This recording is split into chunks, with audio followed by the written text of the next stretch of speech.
Hello friends, my name is Mike Mohanka, partner in Messrs Sushiljit Pure and Company Chartered Accountants New Delhi and an author with Taxman Publications. In today's session, I am taking up a very important crucial topic, and that is whether to go for the settlement of our Operation Clean Money and demonetization cases under Vivad Se Vishwas scheme or not. Friends, the income tax authorities are encouraging the taxpayers and the businessmen to go for the settlement of their disputes pertaining to the OCM cases, that is demonetization cases and penny stock cases under the Vivad Se Vishwas scheme. However, before deciding as to whether to go for this settlement or not, that businessmen and taxpayers should be aware of the legal provisions and the legal precedents concerning the income tax additions or disallowances in these two issues, that is demonetization cases and penny stock cases. Firstly, the OCM or demonetization cases. The demonetization period, that is the period from 9th of November 2016 till 31st of December 2016, fell in the financial year 16-17, and therefore the assessments pertaining to assessment year 17-18 were majority in relation to the OCM Operation Clean Money cases. The cash deposits during the demonetization period was the major issue of additions in such OCM cases, and the assessing authorities have made huge additions under section 68 or 69A, read with section 115 BE of the Income Tax Act, considering the cash deposits made by the assessees during the cash demonetization period as unexplained cash credits. Friends, 115 BE of the Income Tax Act section, with effect from assessment year 17-18, the income tax rate under this section 115 BE has been increased from 30% to 60% basic rate and further 25% surcharge, making it an effective income tax rate of 78%, which is quite substantial. So even if we go for settlement of our disputes pertaining to demonetization cases, and the addition, while making the addition, the income tax authority has revoked the provision of section 115 BE and has levied the income tax rate at the rate of 78%, then in Vivad Se Vishwas scheme, the disputed tax has to be paid at the rate of 78% only. There is no relaxation in that rate. Now coming to the legal aspects. Friends, the income tax authorities have made these additions under section 68 or 69A. Firstly, section 69A. The income tax authorities have contended that with effect from 9th of November 2016 till 30th of November 2016, the rupees 500 note and rupees 1000 notes were not a legal tender, and therefore it was not possible for the assessee to book cash sales in denomination of rupees 500 and rupees 1000 rupee notes, and therefore the cash sales in denomination of these rupee notes cannot be journalized in the books of accounts and cannot be booked in the books of accounts. And if the assessee has done so, then the assessing authorities have treated these cash sales as unexplained cash credits under section 69A. Friends, in my personal opinion, this contention and this approach of the assessing authority lacks merit, because immediately after the demonetization exercise, this Specified Banknote Cessation of Liabilities Act 2017 has been implemented, according to which wherein it has been provided that with effect from the appointed date only, these 500 rupee notes and 1000 rupee notes will be considered as will not be considered as legal tender, and the appointed date as prescribed in this act is 31st December 2016 only, and it was not from 9th of November 2016 till 30th of December 2016. Therefore, the specified band notes, that is rupees 500 notes and rupees 1000 notes, were were in use. There was no restriction concerning their holding, their transferring, their receiving, and the restriction concerning their holding, their usage, their transfer was only with effect from 31st of December 2016. Therefore, these notes, these 500 rupee notes and 1000 rupee notes were having full monetary value. The RBI was obligated to honor these notes, and these notes uh, uh, were not the liabilities of RBI only with effect from 31st of December 2016 and not before that. Therefore, it was fully lawful for the assessee to receive such notes and to book cash sales in its books of accounts. Therefore, this contention of the assessing authorities that these notes could not be booked as cash sales since these were not legal tender, in my personal opinion, will not stand the scrutiny of law in higher appellate forums in view of the specific provisions as contained in the Specified Banknote Cessation of Liabilities Act 2017,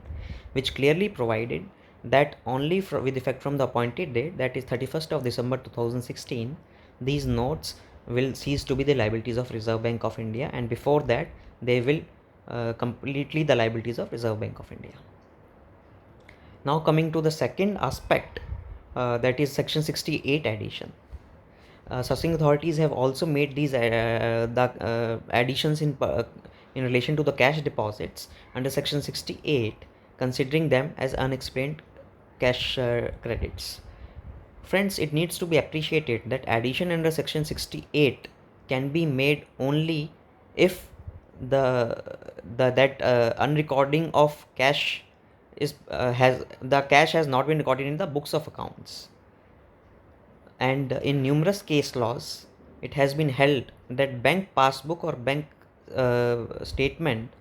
cannot be considered as books of accounts under section 68 so as to validate the addition being made under section 68. Bhaichand and Gandhi is a prominent decision of Honorable Guwahati High Court, and which is followed by numerous other high courts. So section 60, if the assessing authority has made an addition under section 68 and the assessee has not recorded such cash deposits in its books of accounts, in its cash book, and only the addition has been made on account of bank statement or the AIR information pertaining to cash deposits in bank statements. Therefore, for section 68 addition, this bank statement cannot be considered as books of accounts. However, CIT appeal has coterminous powers with that of the assessing authority, and therefore he has every right to rectify this technical defect and rectify the defect and change the section, change the addition made in the section from section 68 to section 69A. However, the higher appellate forums, that is ITAT, High Court and Supreme Court, don't have any authority to rectify this technical effect if this has been made by the assessing authorities, and therefore the relief may be obtained by the assessee at higher appellate forums on this ground. Friends, another significant point, that is pursuant to the undertaking of this demonetization cases, scrutiny cases, CBDT has issued an SOP, standard operating procedure, and instruction, wherein it has provided that the assessing authorities were required to compute the deviation between the firstly they were required to compute the ratios, that is cash deposit ratios and cash sales ratios, during the demonetization period and immediately preceding and in the immediately preceding year. And if these deviations were substantial, then the additions were being made. However, if the assessee has duly discharged its onus of authenticating and substantiating its cash sales being made in the demonetization period by way of producing the sales notes, purchase notes, stock statements, confirmation from the parties, and GST returns and VAT returns if applicable, and the e-way bills, and e-way bills are not applicable in case of self pickup. Therefore, if this onus has been discharged by the assessee by way of complete documentation, then it cannot be said that merely on account of deviation in the cash deposit and cash sales ratios during the demonetization period with that of the earlier year, addition can be sustained. In a very recent decision of Delhi ITAT in Axons Private Limited, the Honorable Delhi ITAT has categorically held that if the wherein the assessee has duly discharged its onus of authenticating the cash sales by way of complete documentation, and the addition was being made only on account of deviation in the cash sales ratios during the demonetization period with that of the earlier period, then in such a case additions will not be sustained. Therefore, the assessees and businessmen should take care of these legal precedents before taking a decision of going for settlement under Vivad Se Vishwas scheme or not. Another point of contention is that the income tax authorities contend that where the assessees contend that the cash deposits have been made out of earlier cash withdrawals, then the assessing authorities contend that because of the substantial time gap between withdrawals and cash deposits, therefore the authenticity of cash deposits cannot be ascertained. However, there are numerous decisions of Delhi High Court in almost all high courts that merely because there is a time gap between cash withdrawal and cash deposits, and the assessing authority is not able to establish any alternative use of the cash withdrawals, then it cannot be said that merely on account of time gap between cash withdrawals and cash deposits, the cash deposits can be considered as unexplained. So friends, I hope these practical aspects are very useful and in taking pragmatic, wise and timely decision while going for a settlement of OCM or demonetization cases under the Vivad Se Vishwas scheme. Now I am taking up penny stock cases. Penny stock cases are also have been advertised, or we can say that the income tax authorities are saying that since the assessees are not getting relief, are not likely to get relief in the appellate forums on account of penny stock additions, therefore they should opt for this settlement of their cases concerning penny stock cases under the Vivad Se Vishwas scheme. To some extent, assessing authorities are right in this regards, because currently across India, CIT appeals are not giving appellate relief concerning additions on penny stock cases. However, in income tax appellate tribunals and high courts, there is a mixed litigative position, wherein some decisions are going in favor of the assessees and some decisions are going in favor of the revenue authorities. So based on the facts of the case and case to case basis, the adjudicating authorities are adjudicating the cases. Since I am Delhi based, I would like to discuss one particular case of Delhi High Court, one very recent case of Udit Kalra, wherein the Honorable Delhi High Court has upheld the addition and has passed the judgment in favor of the revenue in the script Capac Pharma, in the case of Udit Kalra. However, it needs to be appreciated here that the Honorable Delhi High Court has merely passed a limine order and not a detailed order, and has merely upheld the addition being upheld by the ITAT. And Delhi ITAT has upheld the addition on the ground that there was a specific adverse finding against the assessee Udit Kalra by the SEBI. So, it is very much open to the assessees to differentiate their cases, respective cases, with that of the facts of the Udit Kalra by stating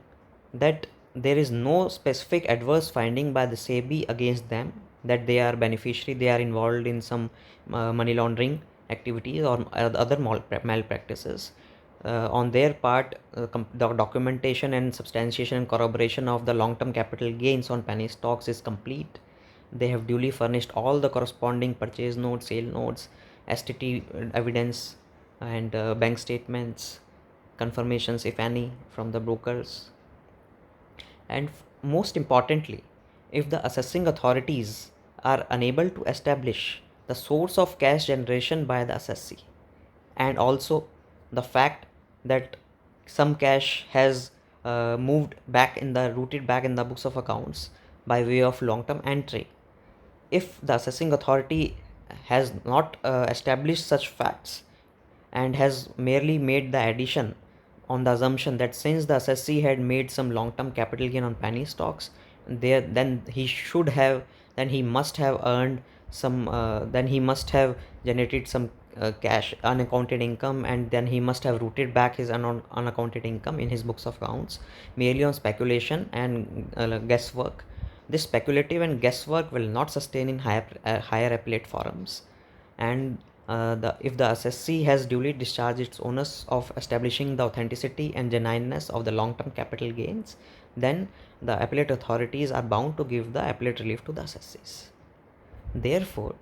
the assessees should consider all these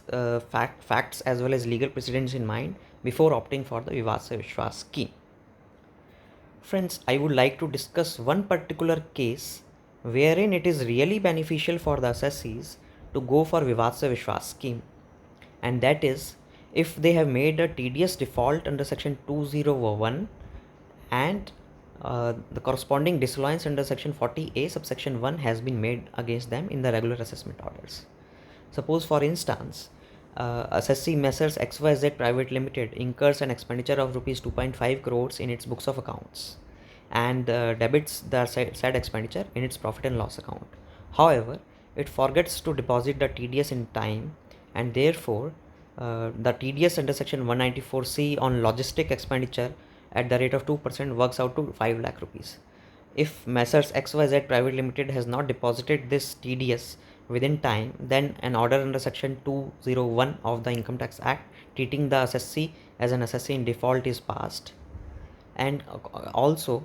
30% of the total expenditure on which TDS has not been deducted and paid in time, in our case it will become 30% of 2.5 crores, that is 75 lakhs, will get disallowed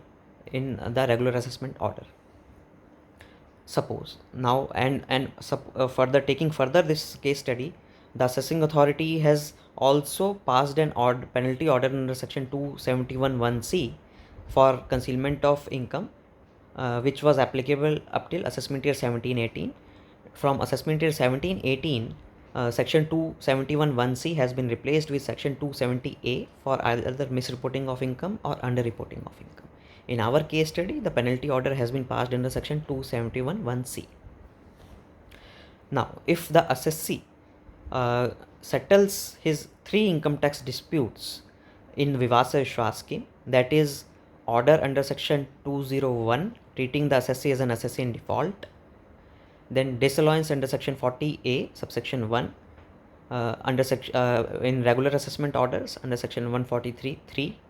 and penalty order under section 271(1)(c), then how he will benefit under Vivad Se Vishwas scheme. In the circular, in the CBDT circular dated 4th of March, which has now been replaced with another circular, very recent circular,